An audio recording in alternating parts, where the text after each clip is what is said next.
As a mother of 4, I spend a lot of time in the kitchen, which I love, but I also want to maximize my time in the kitchen so I can spend my time doing other things.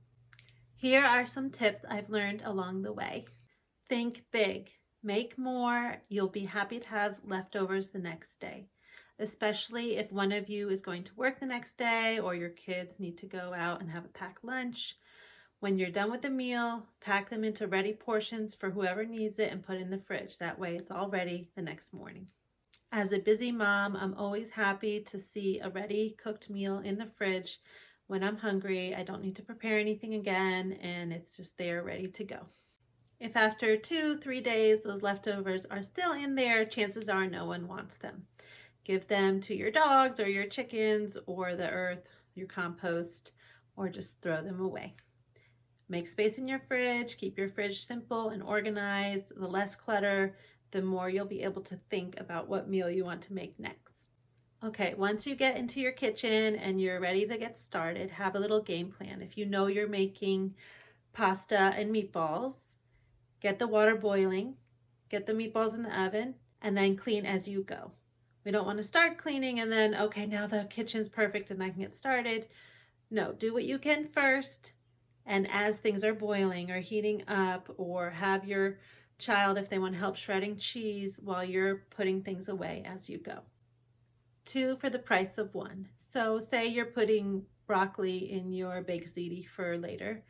Cut up some broccoli and serve them raw to your kids with hummus or a dip or a dressing that they like, or even just salt, pepper, and a little olive oil, or lemon juice is nice too. So there you have a little snack, and then you also have it in their dinner later.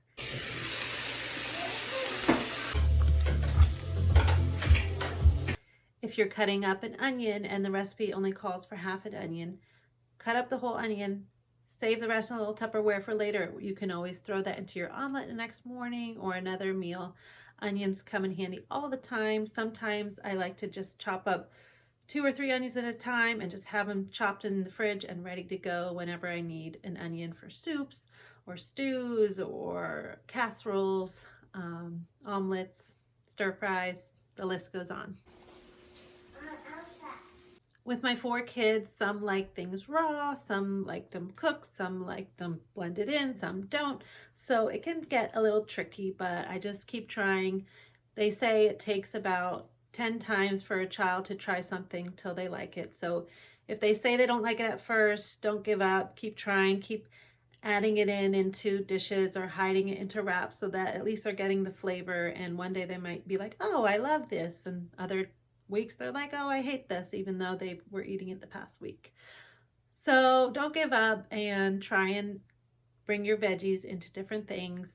If I'm chopping up carrots for a roasted chicken later, I'll just cut up some slices, put it out for the kids to just grab on the counter whenever they come to the counter. Same with celery. You can also chop up the celery, put it in your freezer. Kids like to suck on that cold celery, especially babies who are teething. That's a great trick. Again, with our 2 for the price of 1, when you're cutting up vegetables, think about what 2 things you can make. For example, if you're making a soup full of vegetables and chicken, you can put that in and save half of those ingredients for a pie. So you can make a pie crust, put all the ingredients on top, put in the oven, there you got a pot pie.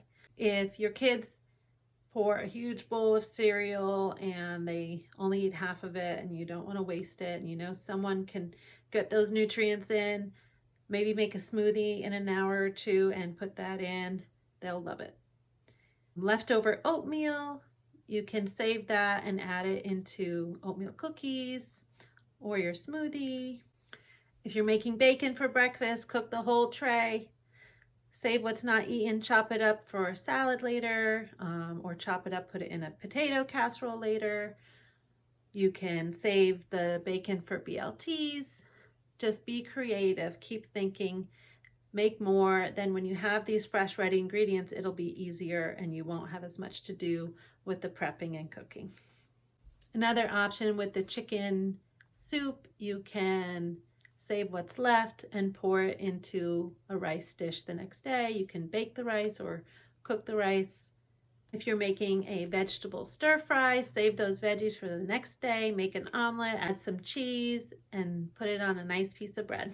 If your kids do not like what you have made for them, save it, roll it up in a wrap, heat it up with some cheese, and see if they like it then. If you have a head of kale from the store or your garden, chop it all up into bite-sized bits. You can make kale chips. You can save the rest for a salad. You can add little bits into smoothies. You can add them into wraps and omelets. It's nice just to have that kale chopped up and ready to go. Zucchini. If you have a Cuisinart or a nice shredder, you can shred up a bunch of zucchini. With half of it, you can make zucchini fritters. With the other half, you can make a zucchini bread or just have some leftover shredded zucchini in your fridge, and you can quickly add that to anything like pastas, omelets, or soups. And lastly, try to stay organized in your fridge, your cabinets, your dishwasher. Little bit of keep up every day. Try and get your kids involved. You can try having one child on silverware, the other child on setting the table, and the other child who might be older starting to clean the dishes. You definitely want to keep up with your fridge, and again, if things aren't being eaten after a couple days, just get rid of them. Don't feel bad. Even if you put a lot of work and love and ingredients into it, it's all right. Let it go. Something new will come. With keeping organized, also, this is your kitchen. Make it your place of comfort. Add beauty to it. Make a little altar at your sink. Add flowers. Add little things that make you feel happy. Pictures. You deserve it.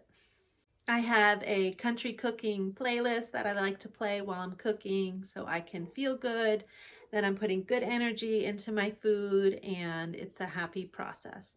When we sit down for meals, we usually take a moment to breathe, to be together, to sing a song, do a prayer, something to take a moment, appreciate this time, thank the cooks, thank the workers, thank the helpers. So to review, make more, clean as you go, 2 for the price of 1, and stay organized.